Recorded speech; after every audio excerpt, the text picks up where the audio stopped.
Right, it's got to be said, there's a postscript of Assault today. It's got a quote.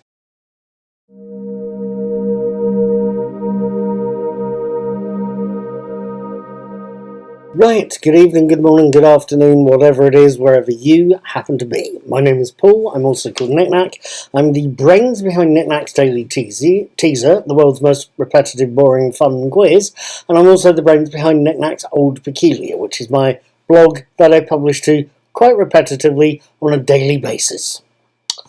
You might want to go and have a look at the links in the corner. I'll try and put them up in there, alongside some of my movie reviews and some of my TV reviews. Talking of which, it's Saturday the 8th of April, and I caught Surrender, the 8th episode of Star Trek Picard's third and final series last night, and I wanted to tell you about it.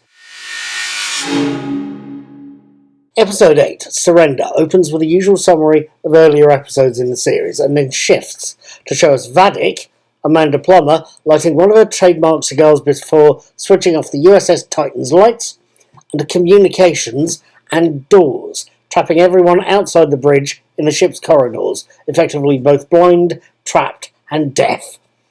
Down in sickbay, Admiral Picard and Dr. Crusher, Patrick Stewart and Gates McFadden, are trying to regain control of the Titan, whilst unnoticed by them, Jack Crusher, Ed Spilliers, is having a crisis, finding out the state of the Titan and its crew by telepathically linking to various crewmen, until the lieutenant he's linked to is shot, which is when his parents notice something is very, very wrong.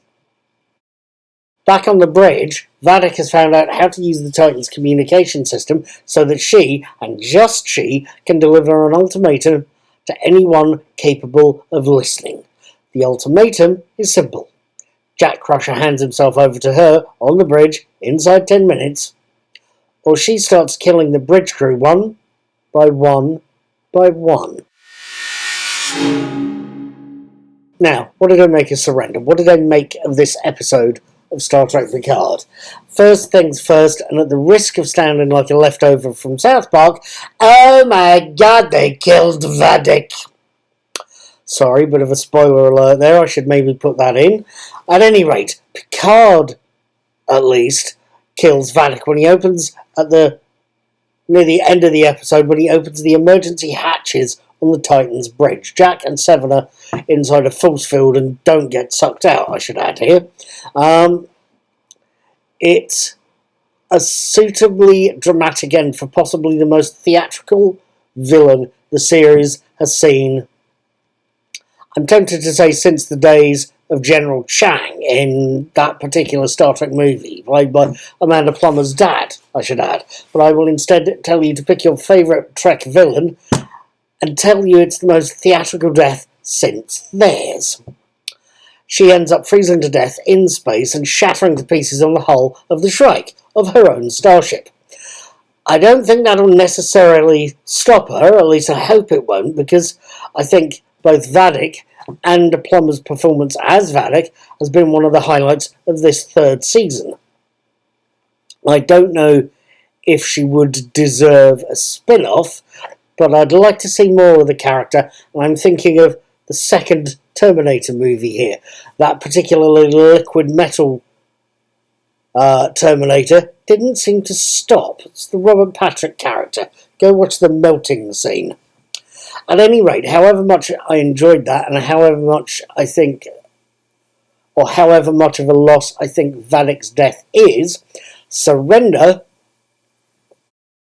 leaves us without the show's main visible villain, leaving us to wonder what exactly to face. The being Vadic has been communicating with for these past few weeks actually is. We know he's after Frontier Day, but we don't know who or what he is.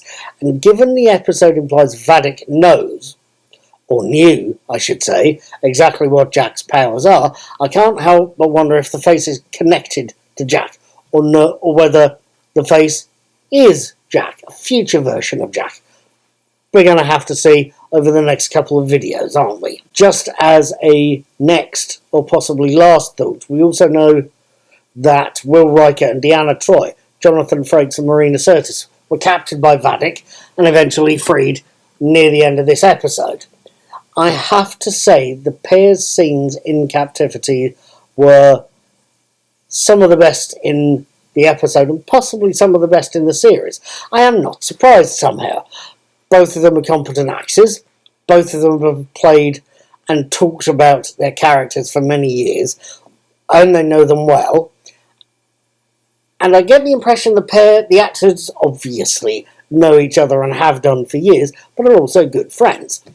I feel that knowledge and that friendship is something that's helped give them a way of playing they give it a way of playing the scenes well and give us a sequence of scenes that are wonderful to watch. If you just need one reason to watch episode 8, to watch Surrender, the Frakes Sirtis performances in it as a married couple whose relationship is on the rocks after the death of a child, it's a very good reason indeed. As a closing thought, I will leave you with a date for your diaries. Tomorrow is Sunday the 9th of April, and I will be watching the last episode for All Mankind's third season, Stranger in a Strange Land, and I will have my written and video reviews of it up on Monday the 10th of April.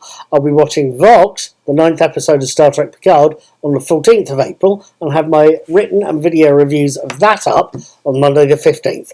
I'm not going to call it a date. I'm just hoping you'll join me to see what I thought of a pair of good, seemingly, possibly, quite good episodes. I will see you next time. Up until then, live long and prosper, and enjoy the potential postscript.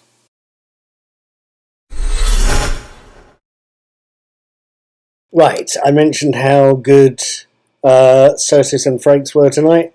I have to admit, Deanna Troi had the line of the episode when she said, "You can't skip healing." It just seems very on point, that line.